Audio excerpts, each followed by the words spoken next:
महोदय, राजस्थान में वर्तमान में चिकित्सा को लेकर बड़ी बड़ी घोषणाएं, बड़ी बड़ी बातें की गई।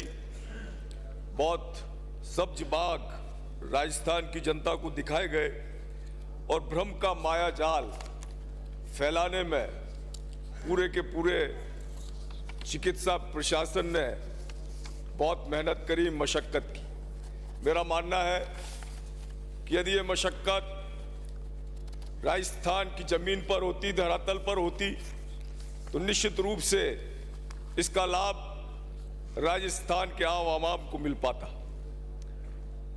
परंतु जिस तरीके से आज हम देखते हैं कि राजस्थान के जो ग्रामीण अंचल से लेकर शहरी डिस्पेंसरियां, मेडिकल कॉलेज के जो हाल है, वास्तव में वो चिंताजनक हैं।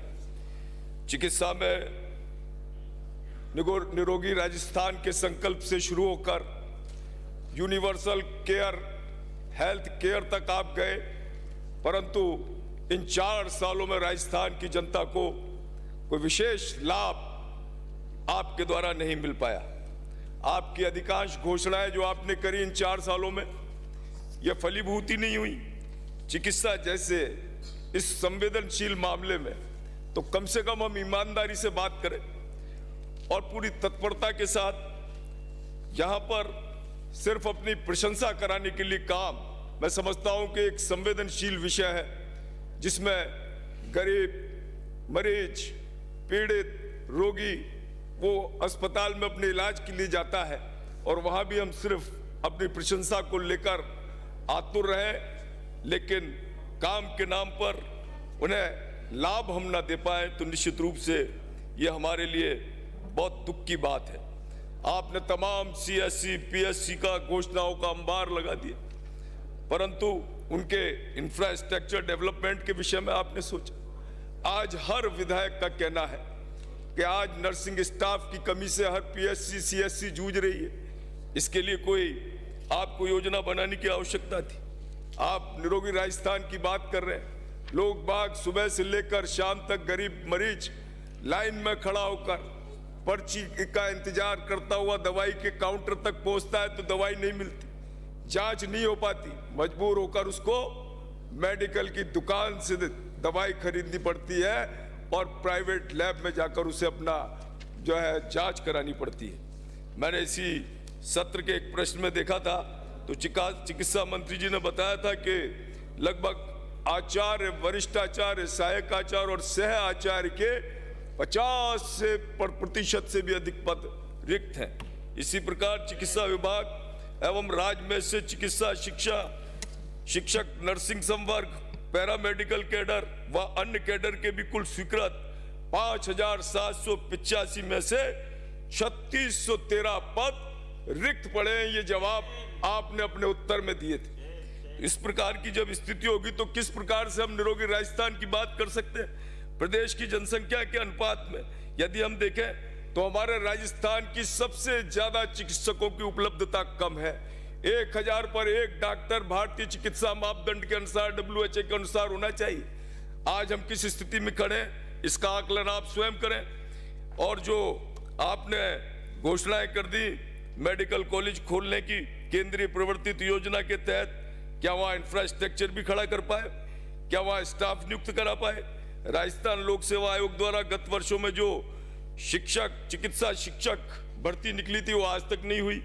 दिल्ली की तर्ज पर आप जनता क्लिनिक खोलना चाह रहे थे केजरीवाल की, जिसकी पूरा देश, पूरा विश्व में उसका मजाक उड़ाता है, उसकी बराबरी हम नहीं कर पाए। एक जनता क्लिनिक हम राजस्थान में नहीं खोल पाए। संविदा कर्मियों के साथ आपने धोखा किया, इनसे किया। आपका चुनावी वादा आप पूरा कर पाए? NRHM, NULM, RMRS, computer operators, lab assistant, सहायक कर्मचारी, आशा सहयोगियों आज भी स्थायी होने का इंतजार कर रहे हैं। आपने उन्हें गुमराह करने के लिए एक पृथक से कोई कमेटी बना दी। CHA बेचारे वो कोविड में पूरी उन्होंने अपनी जान को जोखिम में डालकर वो लगे रहे। 27,427 कोविड सहायकों को आपने भर्ती किया था और उन्होंने अल्प वेतन में काम किया था, उनको भी हटाकर आपने बेरोजगार कर दिया। मैं बात करूं कोटा की, न्यू मेडिकल कॉलेज कोटा में प्रतिदिन 5,000 से 7,000 का जो आउटडोर है, और वहां ये स्थिति है कि 30 करोड़ की लागत से जो वहां द्वितीय तल का निर्माण हो चुका 3 साल से बेकार पड़ा हुआ है और भूत बंगला बन रहा है। वहां पर अगर आप थोड़ा सा स्टाफ और थोड़े बेड लगा देते तो मैं समझता हूं कि कोविड के टाइम तक भी अगर ये काम हो जाता तो हम बहुत सारे लोगों की जान बचा देते। बिना बेड के कई लोग तड़पते तड़पते अपनी जान से हाथ धोना पड़ा।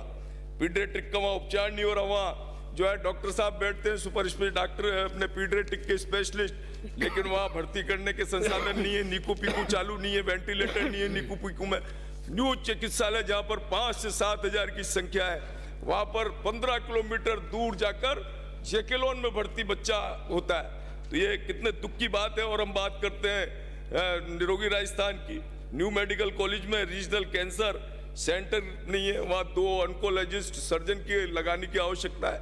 माननीय मंत्री जी बैठे, कैंसर रोगी किस तेजी के साथ बढ़ रहे हैं। आप बहुत भले आदमी हैं, लेकिन भले होने से काम नहीं चलेगा। माननीय मंत्री जी, हम प्रशंसक हैं आपके, परंतु जमीन पर जाकर इन समस्याओं को देखने की आवश्यकता है जिससे आज आम आदमी जूझ रहा है।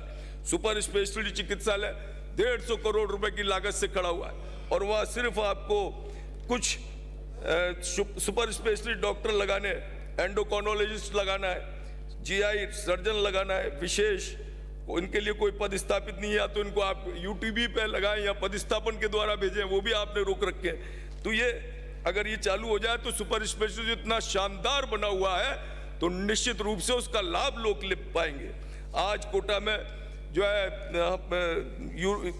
किडनी ट्रांसप्लांट का काम हो रहा है, लेप्रोस्कोपिक सर्जरी करने वाला दूसरा हमारा कोटा शहर का मेडिकल कॉलेज है। इस लेप्रोस्कोपिक सर्जरी हो सके ढंग से तो वहाँ रोबोटिक सर्जरी की आवश्यकता है। रोबोट वहाँ आ जाए तो जो यूरिनल के हमारे कैंसर के यूरोलॉजी वाले जो कैंसर के मरीज हैं उनको हम लाभ दे सकें। हालात ये हैं कि सिटी स्कैन और एमआरआई की वहाँ जो है लाइन लगती है, सिटी स्कैन तो है ही नहीं, एमआरआई की लाइन लगती है, 15 दिन में नंबर आता है। तो एक सिटी स्कैन और एक एमआरआई आप दे दें तो कितनी राहत प्रदान हो। आर्गन ट्रांसप्लांट की वहाँ आवश्यकता है। सुपर स्पेशलिटी चिकित्सालय में जो रिक्त पड़े हुए पद हैं, nursing officer, nursing staff, lab technician, ECG technician आदि के पद रिक्त पड़े हुए हैं। तो मैं समझता हूं कि वहां की जनता को लाभ मिले।